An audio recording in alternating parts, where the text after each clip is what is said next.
ಇಂದೇ ಡೌನ್ಲೋಡ್ ಮಾಡಿ ಮತ್ತು ನಿಮ್ಮ ನೆಚ್ಚಿನ ಶೋಗಳನ್ನು ಆನಂದಿಸಿ. ತುತ್ತು ಅನ್ನ ತಿನ್ನೋಕೆ, ಬೊಗಸೆ ನೀರು ಕುಡಿಯೋಕೆ, ತುಂಡು ಬಟ್ಟೆ ಸಾಕು ನಮ್ಮ ಫೋನ್ ಬರ್ತೈತೆ, ರಿಸೀವ್ ಮಾಡ್ಲಾ? ಮಂತಾನೆ ಕಡೆ ಇಲ್ಲ ನೋಡ್ರಿಕಲ್ಲ. ಏನ್ ಗೌಡ್ರೆ ಸಮಾಚಾರ? ಎಲ್ಲಿದ್ದೀರಿ? ನಾನು ಇಲ್ಲೇ ಎಲ್ಲೋ ಒಂದ್ ಕಡೆ ಇದ್ದೀನಿ. ನಿಮ್ಮ ಅದ್ಗೆ ಎಲ್ಲಿ ಹುಡ್ಕೋರು ಸಿಗ್ತಾ ಇಲ್ಲಕಲ್ಲ. ಏನ್ ಗೌಡ್ರೆ ಹಿಂಗ್ ಹೇಳ್ತಿದ್ರಿ? ಹ್ಞೂ ಕಲ, ದೇವಸ್ಥಾನವು ಹೋಗಿ ನೋಡಿದೆ, ಅಲ್ಲೂ ಇಲ್ಲ. ಅಯ್ಯೋ ಸಿದ್ದು ಅವರೇ, ನೀವು ನನ್ನನ್ನು ಹುಡ್ಕೊಂಡು ಇಲ್ಲೆಲ್ಲ ಓಡಾಡ್ತಿದ್ದೀರಾ. ನಿಮಗೆ ಎಷ್ಟು ಬೇಜಾರಾಗ್ತಿದೆ ಅಂತ ನನಗೆ ಗೊತ್ತಾಗ್ತಿದೆ. ಆದರೆ ನಾನು ಏನು ಮಾಡಲಿ? ನೀವು ಒಂದು ಕೆಲಸ ಮಾಡ್ರಲ್ಲ, ನಿಮ್ಮ ಅದ್ಗೆ ಕೆಲಸ ಮಾಡ್ತಿದ್ದೀರಲ್ಲ, ಆ ಆಫೀಸ್ ಹತ್ರಕ್ಕೆ ಹೋಗ್ಬಿಟ್ಟು ನೋಡಿ.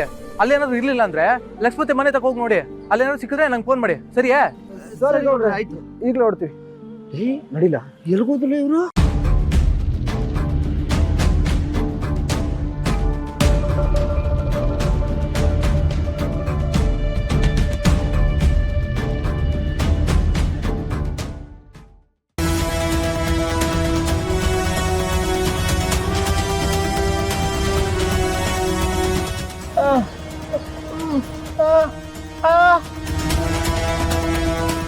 ಅದನ್ನ ಆಮೇಲೆ ಹೇಳ್ತೀನಿ.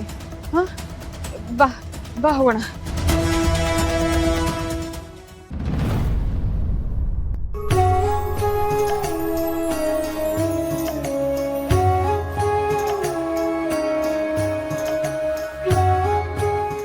ವೀಣಾ, ಒಳಗಡೆ ಪೂಜೆ ಕರೀತಾ ಇದ್ದಾರೆ. ನೀನು ಇಲ್ಲಿ ಬಂದು ಕೂತಿದೀಯಾ? ಅಮ್ಮ, ನನಗೇನು ಮಾಡೋದಕ್ಕೂ ಮನಸ್ಸಿಲ್ಲ. ಅಂಥದ್ರಲ್ಲಿ ಪೂಜೆ ಬಂದು ಹೇಗೆ ಕೂತ್ಕೊಳ್ಳಿ ಹೇಳು?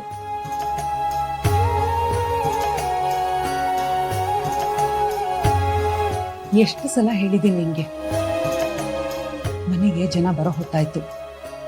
ನಿಮ್ಮ ಅತ್ತೆ ಮಾವ ಮನೇಲಿಲ್ಲ, ಅವ್ರನ್ನ ಬಿಟ್ಟು ನೀವು ಗೃಹ ಪ್ರವೇಶ ಮಾಡ್ತಿದ್ದೀರಾ ಅಂತ ಎಲ್ರಿಗೂ ಗೊತ್ತಾಗೋ ಹಾಗೆ ನೀನೇ ನಡ್ಕೋತಾ ಇದೀಯ.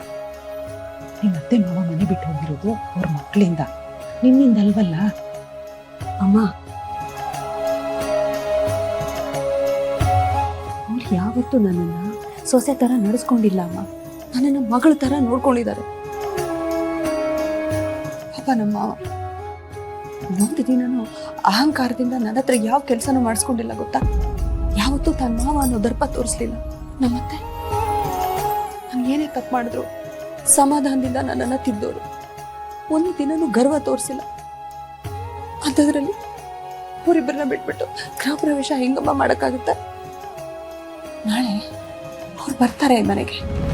ಅವಾಗ ತಮಗೆ ಗೊತ್ತೇ ಇಲ್ಲವ್ರಿಗೆ ಮನೆ ಕಟ್ಸಿದ್ದಾರೆ, ಗೃಹ ಪ್ರವೇಶನೂ ಮಾಡಿದ್ದಾರೆ ಅಂತ ಗೊತ್ತಾದ್ರೆ ಏನಮ್ಮ ಅನ್ಕೊಳ್ಳೋದಿಲ್ಲ ಅವರು? ನನ್ನ ಬಗ್ಗೆ ಏನಮ್ಮ ಅನ್ಕೊಳ್ಳೋದಿಲ್ಲ?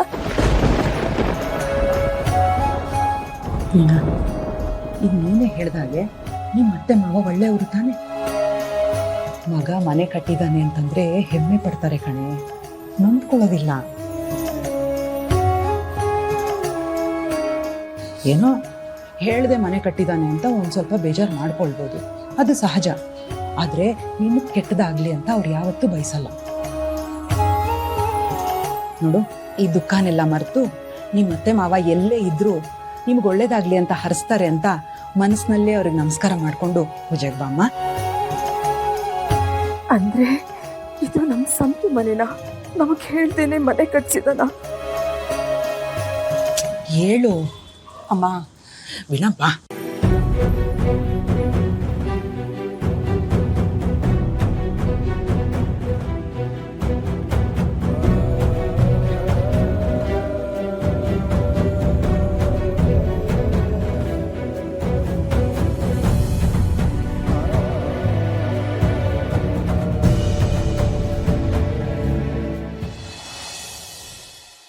ನೋಡು ಸೋಪಿ, ನೀನು ಎಷ್ಟೇ ಯೋಚನೆ ಮಾಡಿದ್ರು ಅಷ್ಟೇ, ಆ ಭಾವನಾ ಪರ್ಮನೆಂಟಾಗಿ ನಿನ್ನ ಲೈಫಿಂದ ಹೊರಗೆ ಹೋಗೋವರೆಗೂ ನಿನಗೆ ಪ್ರಾಬ್ಲಮ್ಸ್ ತಪ್ಪಿದ್ದಲ್ಲ. ಹಾಗಂತ ಅವಳನ್ನ ಏನು ಮಾಡೋಕ್ಕಾಗುತ್ತೆ ನೀನು? ಅವಳನ್ನ ಏನಾದರೂ ಮಾಡೋಕ್ಕಂತ ಹೋದರೆ ಸಿದ್ದು ಸುಮ್ಮನೆ ಇರ್ತಾನೆ ಅಂತ ಅನ್ಕೊಂಡಿದ್ಯಾ? ಅವಳು ಬೆನ್ನ ಹಿಂದೆ ಅವಳನ್ನ ಕಾಯ್ತಾ ಇದ್ದಾನೆ. ಅಂಥದ್ರಲ್ಲಿ ನಾವು ಏನೇ ಮಾಡೋಕ್ಕಾಗತ್ತೆ?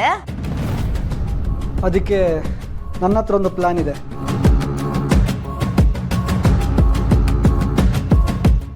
ಆ ಪ್ಲಾನ್ ಪ್ರಕಾರ ಏನಾದರೂ ಮಾಡಿದ್ರೆ ಭಾವನ ಅವಳ ಜೀವನದಲ್ಲಿ ಬೇರೆ ಏನೂ ಯೋಚನೆ ಮಾಡೋಕ್ಕಾಗದೆ ಬಾಲ ಮುದುರ್ಕೊಂಡು ತೆಪ್ಪಗಿರ್ತಾಳೆ. ಏನದು? ಡಿವೋರ್ಸ್.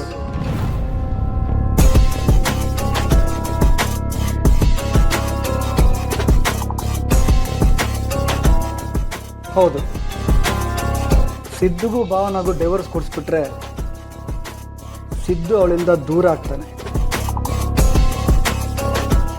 ಭಾವನಾಗದು ದೊಡ್ಡ ಅವಮಾನ ಆಗುತ್ತೆ. ಆಗ ಅವಳು ಅವಳ ಜೀವನನ ಸರಿ ಮಾಡ್ಕೊಳ್ಳೋಕ್ಕೆ ಹೋರಾಡ್ತಾಳೆ ಹೊರತು ನಮ್ಮ ವಿಷಯಕ್ಕಾಗಲಿ ಖುಷಿ ವಿಷಯಕ್ಕಾಗಲಿ ತಲೆ ಹಾಕೋಕ್ಕೆ ಅವಳಿಗೆ ಪುರ್ಸೋದು ಕೂಡ ಇರಲ್ಲ. ಹೌದು ರವಿ ಅವರೇ, ಎಂಥ ಮಾಸ್ಟರ್ ಮೈಂಡ್ ನಿಮ್ಮದು. ನೀವು ಹೇಳ್ತಾ ಇರೋದು ಕರೆಕ್ಟಾಗೇ ಇದೆ. ಈಗೇನೋ ನಾವು ಭಾವನಾನ ಮನೆಯಿಂದ ಆಚೆ ಕಳಿಸಿರ್ಬೋದು, ಆದರೆ ಸಿದ್ದು ಅವಳನ್ನ ಎಲ್ಲಿ ಬಿಡ್ತಾನೆ? ಹಾಗೂ ಹೀಗೂ ಮಾಡಿ ಅವಳನ್ನ ಮನೆಗೆ ಮತ್ತೆ ವಾಪಸ್ ಕರ್ಕೊಂಬರೋದಕ್ಕೆ ಎಲ್ಲ ಪ್ರಯತ್ನನೂ ಮಾಡ್ತಾನೆ. ಅದೇ ಡೈವರ್ಸ್ ಕೊಡಿಸ್ಬಿಟ್ರೆ ಇನ್ನೇನು ಮಾಡೋಕ್ಕಾಗಲ್ವಲ್ಲ.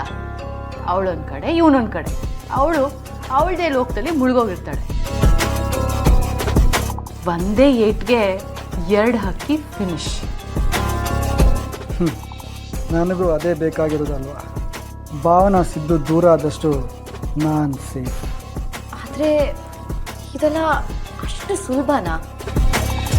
ಸಿದ್ದು ಭಾವನಾನ ಎಷ್ಟು ಪ್ರೀತಿ ಮಾಡ್ತಾನೆ ಅಂತ ನಮಗೆಲ್ಲ ಚೆನ್ನಾಗೇ ಗೊತ್ತಿದೆ. ಇನ್ಫ್ಯಾಕ್ಟ್ ಭಾವನಾನ ಮದುವೆ ಆಗೋದಕ್ಕೆ ಸಿದ್ದು ಅವ್ರ ಅಪ್ಪನೇ ಎದುರಾಕೊಂಡಿದ್ದಾನೆ. ಅಂತವನು ಭಾವನಾಗೆ ಡಿವೋರ್ಸ್ ಕೊಡ್ತಾನೆ ಅನ್ಕೊಂಡಿದ್ಯಾ? ನನ್ಗೆ ಯಾಕೋ ಈ ಪ್ಲಾನ್ ವರ್ಕ್ ಆಗೋ ಥರ ಅನ್ನಿಸ್ತಿಲ್ಲ. ಬಂಗಾರಿ, ಏನೇ ಒಂದು ಮಾಡ್ಬೇಕಂದ್ರೂ ಮೊದಲೊಂದು ಹೆಜ್ಜೆ ಇಡಬೇಕು, ಆಮೇಲೆ ಇನ್ನೊಂದು ಹೆಜ್ಜೆ ತನ್ನಿಂತಾನೇ ಇಡ್ಬೋದು. ಆಗಲ್ಲ ಅಂತ ಕೂತ್ಕೊಂಡ್ರೆ ನಿಮ್ಮ ಅಣ್ಣ ನಿಮ್ಮ ಅಮ್ಮನ ಕಳ್ಕೊಂಡಾಗೆ ಖುಷಿನೂ ಕಳ್ಕೊಬೇಕಾಗತ್ತೆ. ನೀನು ಖುಷಿ ಜೊತೆಲಿರ್ಬೇಕಾದ್ರೆ ಎಷ್ಟು ಖುಷಿಯಾಗಿರ್ತೀಯ ಅಂತ ನನಗೆ ಗೊತ್ತು. ಆ ಖುಷಿನ ಉಳಿಸ್ಕೊಳ್ಳೋಕ್ಕಾದರೂ ಹೋರಾಡ್ತೀನಿ. ಸಿದ್ದು ಭಾವನಾ ಒಂದಾಗಬಾರ್ದು, ಹಾಗೆ ಮಾಡೇ ಮಾಡ್ತೀನಿ. ಅಬ್ಬಾ, ಇದೇ ನನಗೂ ಬೇಕಾಗಿರೋದು. ನಾನೊಬ್ಳೇ ಭಾವನಾ ವಿರುದ್ಧ ಇದ್ದೀನಿ ಅಂತ ಅಂದ್ಕೊಂಡಿದ್ದೆ. ಈಗ ಇವನು ಕೈ ಜೋಡಿಸ್ತಾ ಇದ್ದಾನೆ ಅಂದಮೇಲೆ ಈ ಭಾವನಾ ಮತ್ತು ಸಿದ್ದು ದೂರ ಆಗೋದಂತೂ ಗ್ಯಾರಂಟಿ. ಆಮೇಲೆ ಎಲ್ರೂ ಬುಗ್ರಿ ಥರ ಆಡಿಸ್ತೀನಿ. ಲಕ್ಷ್ಮೀ ನಿವಾಸ